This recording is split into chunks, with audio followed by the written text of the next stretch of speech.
How to fix Instagram Reels copy link option not showing.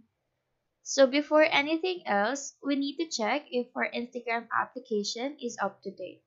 So go visit your app store, type in Instagram, and update if this button says update. If it says open, then go ahead and open your Instagram application. Go to the particular reel that you want to copy, and take note that this will work on either Instagram post, Instagram video, or Instagram reel. So just go to that post, click on this three dots icon in here, and the copy link icon should be here. If this one is missing, it's because Instagram changed this and transferred it to the share link icon in some updates.